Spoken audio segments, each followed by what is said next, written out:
vous allez bien. Ça fait un moment que j'ai pas encore fait de vidéo.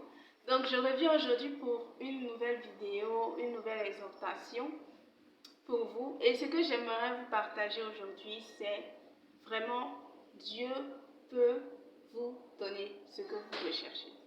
Dieu peut combler ton cœur. Dieu peut te donner ce que tu recherches. On a tendance à rechercher dans le monde, à courir après des choses en fait. On se dit non, pour Dieu là, c'est trop lent, c'est trop compliqué, il faut t'abstenir de beaucoup de choses, faut pas faire ça, faut pas faire ça. Donc on veut par nous-mêmes, nos propres moyens, avoir les choses. On veut, je prends des exemples, que ce soit le mariage, les enfants,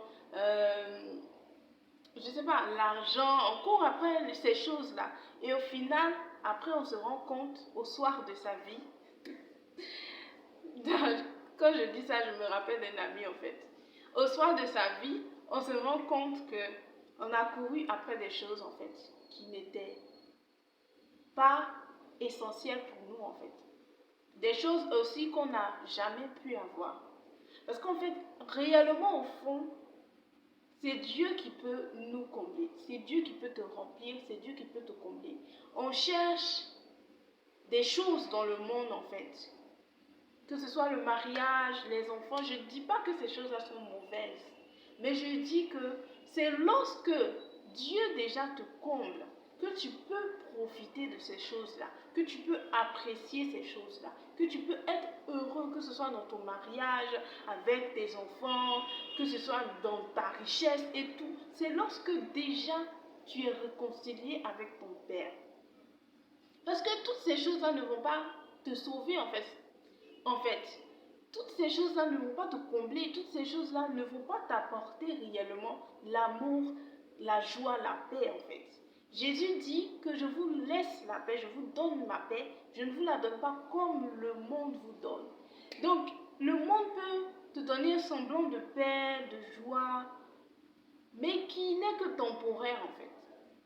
Qui n'est que temporaire. Et il n'y a rien de plus important que le salut de ton âme. Il n'y a rien de plus important. Ici, là, cette vie, c'est une vie temporaire. On va faire peut-être maximum, je ne sais pas, 100 ans ici. Et après, en fait. Donc, vraiment, c'est pour exhorter quelqu'un qui, peut-être, marche avec un système de pensée du monde. Parce que quand la Bible parle du monde, on parle du système de pensée qui n'est pas celui de Dieu, en fait. Le monde, ce n'est pas forcément les hommes, en fait, parce que Dieu a aimé les hommes, qu'il a donné son Fils, Dieu a aimé le monde. Donc, quand on te dit de ne pas marcher selon le monde, de ne pas aimer le monde, on parle du système de pensée mondain, de ce que le monde te dit, qui n'est pas en règle avec la parole de Dieu, en fait, qui n'est pas ce que Dieu te dit, qui va dans le sens contraire de ce que Dieu te dit. Par exemple, tu veux te marier et tout, pour les jeunes filles, la plupart du temps, on se dit que si tu veux te marier, le monde te dit si tu veux te marier, il faut avoir un copain. Chez nous, les Ivoiriens, on dit une go, un gars, il faut avoir une go, un gars. Faites ce que les amoureux font, les mariés font, coucher ensemble, ayez des rapports sexuels, vivez même parfois ensemble, et dans ça, un jour, vous allez vous marier. Vous allez vous marier en fait. Et il y a plusieurs jeunes filles qui pensent vraiment qu'en se donnant comme ça, en donnant leur corps, elles vont avoir cet homme-là en fait. Cet homme-là va les épouser parce qu'elles se sont données. Et au final, elles se rendent compte que c'était pas vrai. Elles se rendent compte que c'était pas vrai. Et tu te retrouves en fait dans un système de pensée, dans un système qui ne finit pas en fait. C'est-à-dire celui-là vient, il te parle bien, il essaie de t'avoir, t'amadouer et tout. Et tu tombes dans le piège, tu couches avec lui en pensant qu'il t'aime, en pensant que réellement il va rester avec toi pour toute la vie et que si tu lui donnes ton corps, c'est vraiment la preuve que tu l'aimes et il va se dire en fait que comme il a eu ton corps, il ne peut pas aller ailleurs en fait. Et au final, tu te retrouves dans un, je sais pas, ce gars-là, cette personne-là, il t'abandonne, il te laisse.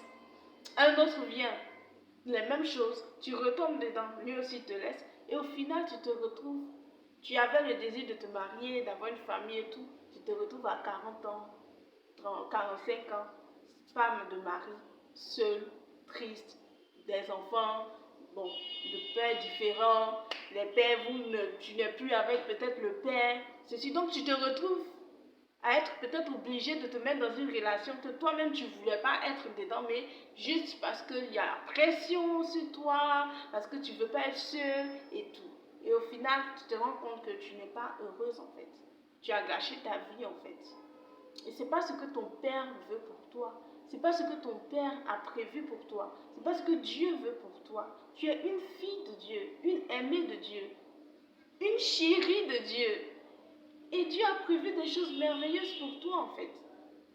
Il veut ton bonheur, il veut te combler, il veut ton bien. Quand Dieu nous dit de faire quelque chose, c'est pas pour lui.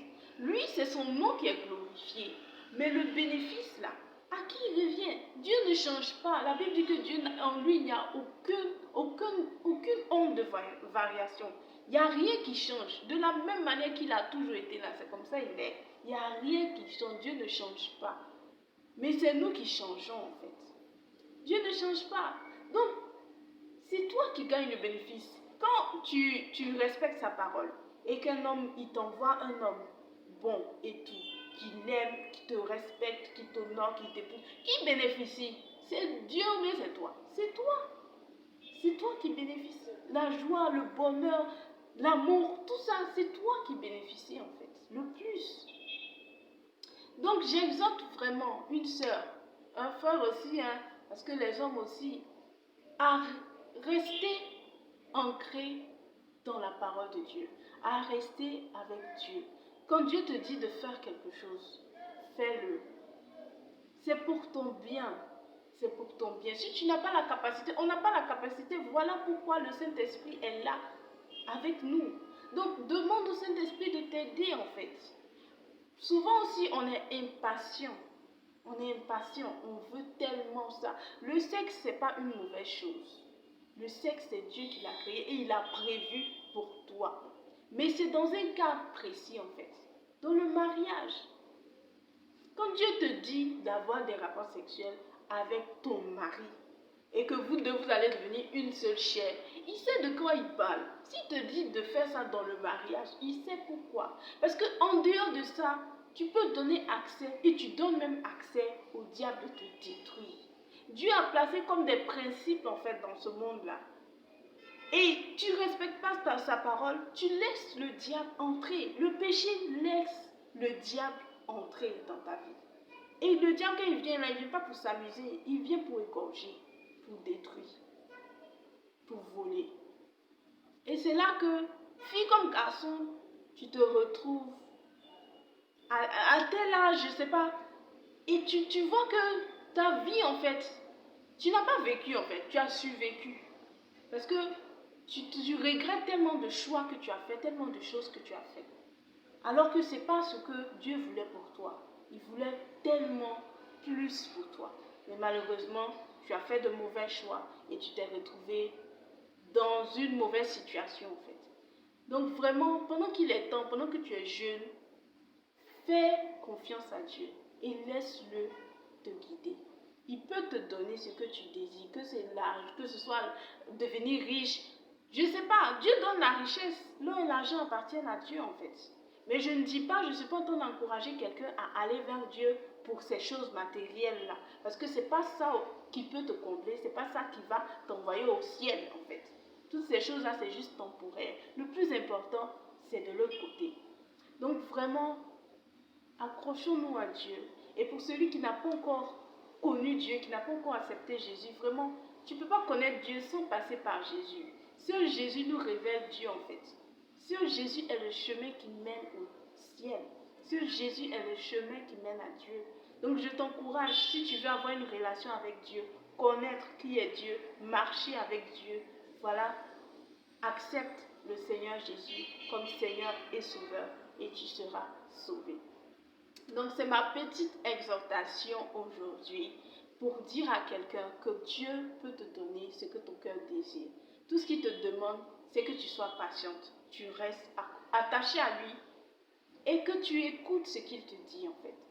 Écoute ce qu'il te dit, reste attaché à lui. Il a les meilleures choses. Un bonheur qui n'est suivi d'aucun chagrin. Les meilleures bénédictions viennent de Dieu. Les meilleures choses viennent de Dieu. Ne suis pas le monde avec un système de pensée en pensant que si je fais ça, si je fais ça, si je fais ça, je vais avoir tant, je vais avoir tant. Et puis au final, tu te rends compte que rien. Si tu avais suivi la voie de Dieu, si tu avais accepté Dieu, si tu avais marché et écouté la parole de Dieu, toutes ces choses-là n'allaient pas t'arriver en fait. Et vraiment, je t'encourage, toi, jeune fille, jeune garçon, à prendre conscience en fait que le plus important, c'est le salut. Et le plus important, c'est d'être avec Dieu. C'est tout. Merci beaucoup. Que le Seigneur vous bénisse. Bye. Et puis, à la prochaine vidéo.